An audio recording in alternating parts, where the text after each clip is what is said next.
Delco Dan's Dirty Golf Picks. Oh, you hear that sound? You know what time it is. It's time for Delco Dan's Dirty Golf Picks, brought to you by MyBookie.com. Promo code Drinkin' Bros doubles that first deposit all the way up to $1,000. You're loked out today. It's pitchers and catchers. Sure. Typically, guys come to the facilities a little dressed up. So Yeah. You look like Bryce Harper. Got the Hard AF hat. I like that. I like the Hard AF beanie, which is for sale on drinkinbros.com. Thanks for that reminder. What kind of shades are those? I like those. These are Joel shades, so I have no idea. Joel? Joel just lended me his shades. No way. Those are Joe. Those are too cool for you, Joel. Come on, dude. I think it's so he can see color. Is it? Is because he now colorblind? I only see in black and white right now. So Oh, that's all that you should see, Delco. Okay, that's all that you should see. no friends. shades of gray here. No, none. Only in black and white. All right, kids. You know the rules. Last weekend, man. Well, I had Nick Taylor. This is rough. Hey, although I removed him from my card, so sorry, guys. Sorry you didn't win Why any money off did me. you do that? I don't know, man, because we only make 3 picks, right? We do. Well, I mean, that's the way it should be, unless you want to do more. However, Right, I can't be giving out 4, 5, 6 picks. it's hard because if you lose all 6 picks, you're losing a lot of money for the It's weekend. not that. It just kind of seems like it defeats the purpose if you pick half the field. Well, what do you typically bet on one golfer? So I always do the same thing every single week. I pick 3 guys, I put 100 apiece on it, and then that's no, it. I don't do that. You go higher? Yeah, higher odds, I'll go like 25, $50. So like 100 to 1. Nick Taylor was 100 to 1 last week. Yeah. I put $25 on him Okay. and won $2,500. Not bad. The way I look at it, though, for me personally, because these are all lottery tickets and fun with these golf picks, is if I win, 4 or 5 like last year, it pretty much covers the whole year, and I'm usually even on golf. Hopefully, the goal is to win more than 4 or 5 times a year, but at least I had fun and I got something on the background to watch. Lottery, and know? and Low I enjoy risk, it. high reward. I replaced him with Dietrich last week on my actual official card for the show, just because, Nick Taylor didn't really show up at Pebble. So I had planned to pick Nick Taylor weeks in advance for the Phoenix Open, finished second last year. Big snowbird, Canadian contingency down in Phoenix. He lives in Scottsdale, I believe. So big win for him. Now a 4-time PGA Tour winner. Won the Canadian Open last week. He's actually won 2 of my last 3 golf bets. Really? Yeah, so We're shouts to off- Nick Taylor. I love him. It's fine, but we're off to a rough start here as far as the golf season know. goes. 'Cause, I wasted waste a- management was a shit show, by the way. I had my buddy know. Alex, who's a cop down there, who was working on 16. I told you, man, they broke containment. They had people that come in without tickets. That, the rain delays and all that other shit. I saw, our homies that we follow on Friday Beers. They were there on that Saturday. Nonstop rain all day long. Nobody fucking played. Nobody did shit. Everybody was frost. miserable. Yeah. Yeah. Not typical for Phoenix. So that was out the window. The week before, they only played 54 holes. It hasn't been a great start. Hopefully, Tiger Woods will play well, and this many will are be fun. saying the Saudis control the weather now. They might. It's been real fucking rough this year. Hopefully, we'll be off to a better start here with Tiger back in the mix this week. Is he even listed on mybookie.com? Yeah, he's like 100 to 1. Is he? Yeah. Okay. Yeah, we're going to Riv. Max Homa's favorite place in the world. Homa. So I imagine I already know you're picking Max. I'm not, actually. Oh, all I right. don't have Max Homa. He hasn't looked great this year. No, but this is a home game for him. It is, but I typically go with guys who were playing well and then usually, some form of longer shot. So that's where I live with this. I wanted to ask you about Tiger Woods' new clothing line. Are you a fan? I thought it looked horrific. The logo is not great. The logo is awful. I mean, you had one of the better logos in sports anyway with the T-dub. But now that actual Tiger logo, nah, not a fan. You can kind of invert it, though, flip it. Looks like his fused spine. That's what it looked like to me. I was Yeah. like, dude, are we just showing x-rays here? Maybe. Like, I don't really get it. Why not just take the TW from Nike? If they're not going to do golf anymore, who gives a shit?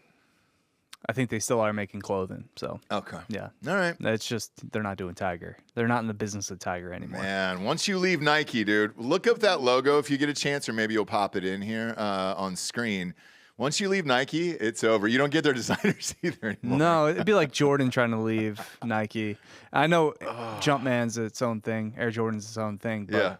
I don't think he could take the Jumpman logo if he left. No, but he's on a lifetime deal. I thought for sure Nike would have done the same with him, even if it was just for clothing, unless they're planning on doing clubs or, They aren't. Some It's other just shit. their clothing only right now. I don't get it, man. I don't get it. I didn't like it. Sorry, Tiger. Well, Nike clubs suck. That's why. No, not the clubs. This new logo for Tiger, what is it called? Red Sunday? And that is why Tiger is my GOAT, because he won all these majors and all these tournaments with dog shit golf clubs. Worse Worse than everything. Jack's, even though the science and the technology got better, Nike somehow reverted back. But take the clubs he was playing with, the disadvantage of him doing the Navy SEAL bullshit training on the weekends and everything else, or during That's the on weekdays. him. Exactly. But It's all on him. Imagine how great he could have been with proper equipment, proper training, and everything else. It's nuts. I know. It's nuts. It's every time I see him, man, I'm just like, fuck you, dude. It wasn't the prostitutes that were the problem. It was the Navy SEAL training and the weekends. Dad dying and the whole fucking shit, dude. It's just The Call of Duty and problem. Get a driver. Yeah, get a fucking driver, bro. Yeah. God. So this is the tournament. You'll remember he drove one of the sponsored cars off a cliff. Yep. Potentially, intentionally. I have no idea. I don't know if that ever came out. You think it's intentional? Who knows, man? He was all popped up on pills. I think it was an accident. The way that, because there was a cop who's a Drinking Bros listener. When he described it, he was like, bro, it was a straight line and he never hit the brakes. So either he was going for it or he was very distracted and was just looking somewhere else. I don't know the real answer. I don't think we'll ever get it. We'll never get it. We'll never get it. But why would he try to kill himself? I don't know. Right before the tournament? Or right after? Who could say, man? Who knows what he shot? I do remember that year, though. He was on the broadcast just high out of his mind. Yeah. Yeah. We posted it. Yeah. We posted on Drinking Bros Sports. I was like, whoopsies. Whoopsies. But we're trying to get on the board this week. We are. Haven't won yet this year on the show, but we've gotten really close. All of our picks have been in the mix. Last week, Sam Burns finished, I believe, third. Yep. Yeah, not in the playoff, but finished third. Sahith was leading the whole goddamn tournament wire to wire until Couldn't get off the tee on Sunday, man. He was all over the map. my boy, dude, and he failed me. You expect that with Sahith, though. I do. I do. Him and Jordan Spieth, you expect them to be crazy off the tee and just kind of mix and match and figure things out around the greens and just pull off some amazing shots.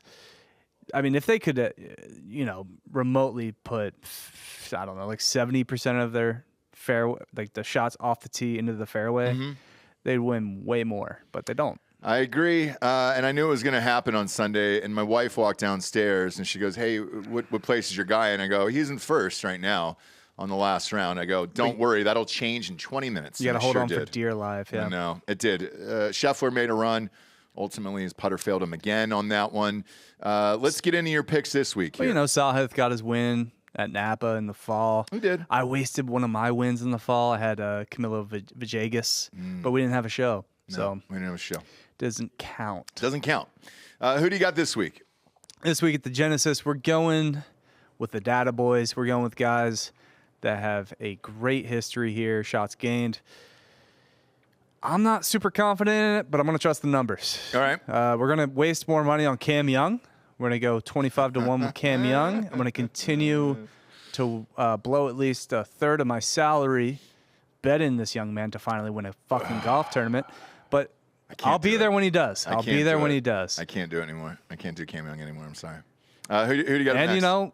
he's also a sponsored athlete by the MLB. So perfect week. Baseball's back. Sure is. Cam Young, just the synergy right there. We need to get a dub. Then we're going with a man that's kind of been in the wilderness last year with injury, but he's starting to show form. He's starting to show that he is an all-world ball striker. And this is a place he has a great, great history at. I'm also going to be picking him probably for the Masters.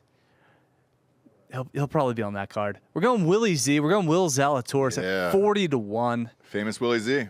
The greens are so tricky here. Zalatoris, notorious awful putter, but when everyone can't putt, it kind of evens the field out. Bad putters turn into fine putters because nobody can putt on these greens because they're so tricky. Then we're going Luke List at 90-1. You love Luke List. Love Luke List. Luke List forever in my good graces after winning Torrey a couple of years ago. And then we got some UFC picks. Well, we'll get to those after this because what I'll do is I'll read the sponsor for it here with MyBookie and what they're doing over there. I'll give you my picks, and then we'll do UFC together. How's that sound? That sounds fantastic. Let's do it. I don't know about you, but my odds changed drastically. So I bet this usually late last night when I'm up. And my odds have gone way down on my guys. I've already locked them in last night. I got Cam Young on Monday at 40-1. I was going to say, he's man. 25-1 now. Jesus Christ. Yeah, because these odds are really shrinking here. So, again, with me, I usually take the guys that are playing well week in, week out. I usually watch this shit on the weekends. So I know who's who and what's what here. I'm taking your guy from last week, Sam Burns, 25-1. Mm-hmm. Right now, though, this morning when we woke up, this is already down to 17-1, 18-1 on my bookie right now. Full disclosure, I also put money on Sam Burns in case I was a week early. Ah, gotcha. Yeah. But it's too late for this show. Obviously, it's not counting for the show, but it counts for my wallet. It does. Yeah. It does. But Sam Burns is playing extremely well. He's got to break through one of these. Another guy that I was actually asking about on the show last week, and I was like, who the fuck is Ludwig? Because he's been playing well all year, didn't play in last week's tournament, is in this one. I got him at 20-1 last night. That is now down to 16-1 for Ludwig over there. And then a guy who's been also playing pretty well this year, and the odds are pretty juicy on this, is Keegan Bradley at 50-1. That was last night. It is now shrank to 40-1 on my bookie. And those are my three picks for this week. Like the first two, although Ludwig, he can always be a little squirrely with his approach game. Got to have a great approach game here. But he can drive the fuck out of the ball. So Keegan, I can never pull for Keegan. I will never. I actually want to make a statement moving forward. I will never pick Keegan Bradley to ever win a golf tournament again because I don't want to root for it. I just don't want to root for it. Sure. I understand that. I feel the same way about certain teams and players. Brock Purdy's certainly one of them for me. So I understand it. Yeah. And I don't hate on it. One more time with your golf picks, and then I'll get some mine, and then we'll flip on over to UFC. The young Cameron. Yeah, Cam Young. 25-1. There you go. Willie Z, Will Zalatoris, 40-1, and Luke List at 90-1. Plenty of other picks, but obviously those don't count. I will throw out some names, though, maybe for a first-round leader or a top 20 bet if you can get it somewhere else. Okay. Adam Svensson, the Canadian. Really? Great track record here. Top 20 him. I actually think he would potentially could lead the tournament after the first day on Thursday. So Svensson, I saw it like 80-1 for the first-round leader. Could not fit it on the card, but I'm going to make it an official pick anyway. Good. Adam Svensson, 80-1 first-round leader. For me, I'm going to go first-round leader Rory this week. I don't think he's going to win this tournament. But for whatever reason, whenever he comes back to America, he shows up, usually goes real fucking low on the first day. It's at 15-1. It's good enough for me. I'll take it. Anything over 10-1, I'll take. And then my picks to win the actual tournament are Sam Burns at 25-1. Ludwig, my boy, at 20-1. And Keegan Bradley at 50-1. Now we got some UFC picks and a little bonus here. These are from your show with Giorgio? Well, I don't know if we have a show still because he hasn't posted the last two episodes that we've recorded. So we're a little behind. I have recorded the episodes. It's not on you. They're just not It's out. not on you, yeah. So full casual if we ever do post those, if we do record this week. But I figured I'd throw these on here just in case we didn't. I like it because with UFC 298 on pay-per-view. Go ahead and bully Giorgio to fucking post those. I will. Or you can just post them here. I don't give a shit. Ask him. I don't care. It's time to put your money where your mouth is at mybookie.com. Sign up now for a host of boosted bets and exclusive money bag drops that lets you grab A-tier fighters at incredible odds. UFC 298 is the perfect opportunity to cash in on your fight knowledge at mybookie.com. And with the featherweight strap on the line in Saturday night's main events, you can stream and bet it live right from the sportsbook, giving you the advantage until the final bell rings. What does that mean that you can stream it on there? Well, it means you can just click the goddamn button and watch the fight for free if you want. That's the beauty. They're not here, but I'm here.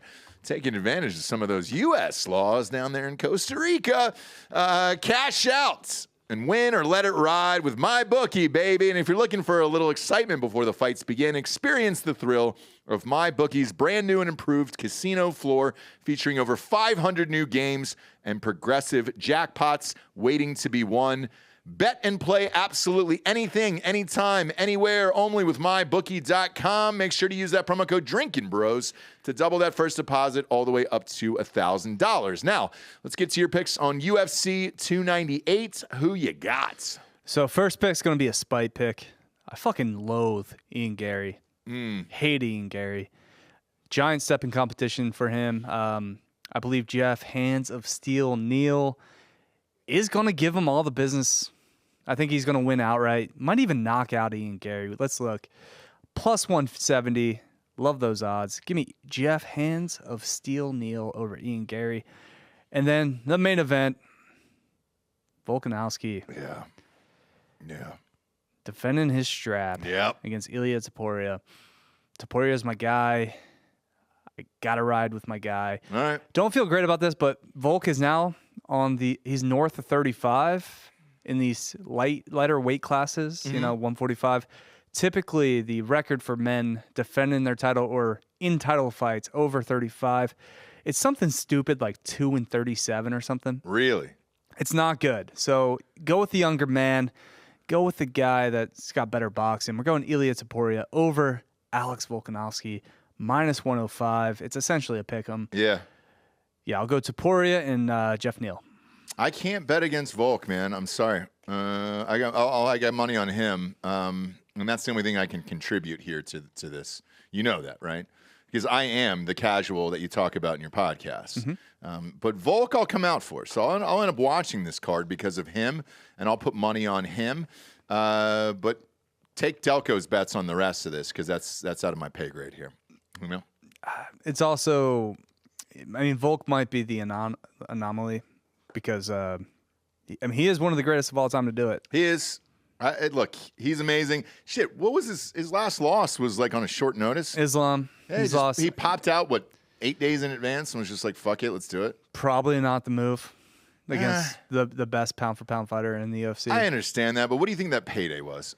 Not enough. Really? Not enough, no. You don't think so? You don't think Dana said, hey, dude, get in here because it's two names against each other and I'll give you a little something Juice extra? Was not worth the squeeze. Volk, back-to-back losses. They should have built that up, had him defend his own title a couple more times, and then built up the Islam 2 fight on a full camp. That probably would have been the proper move. Yeah, no. I think Topuria, Volk's coming back after getting KO'd viciously. A little too soon. I think Topuria knocks him out. I'm going to say third round. All right. Third round KO, potentially. You heard it. By the way, to end this, Dana White walked out of Howie Mandel's podcast after 30 seconds today. Why is he doing Howie Mandel's podcast? I don't. It's almost like he realized 30 seconds in that I'm worth $500 million and I don't need to do this shit anymore. Or is it a publicity stunt? I don't know if they had any previous interactions before or if they're homies or not, or probably not, right? No, I watched it, and Howie Mandel just started off kind of kissing his ass very slow. You could just tell, like... Pretty disingenuous. It felt like it, right? Yeah. I'm not a big fan of Howie Mandel anyway, so fuck it. But it was pretty funny to watch, and he was just like, I'm all done doing podcasts. And I get it. He had to sit through a fucking Nelk Boys one, too, with Bob Menery the other day. Probably wouldn't do that. I don't know how he did it. I don't know. He hates him. He likes people that kiss his ass, though. Oh, yeah. He doesn't ever want to go into an interview with somebody that would actually push back. Of course not. Because then it wouldn't be any fun and he can't get his point across. But whatever, man. Interesting to watch if you got 30 seconds. Head on over to Twitter and check it out. Looking forward to this weekend. Plenty to bet on at mybookie.com. Bet with us or against us. Just make sure you use that promo code DrinkinBros to double that first deposit all the way up to $1,000. For Delco Dan, I'm Ross Patterson. These are Delco Dan's Dirty Golf Picks. We'll see you on the links.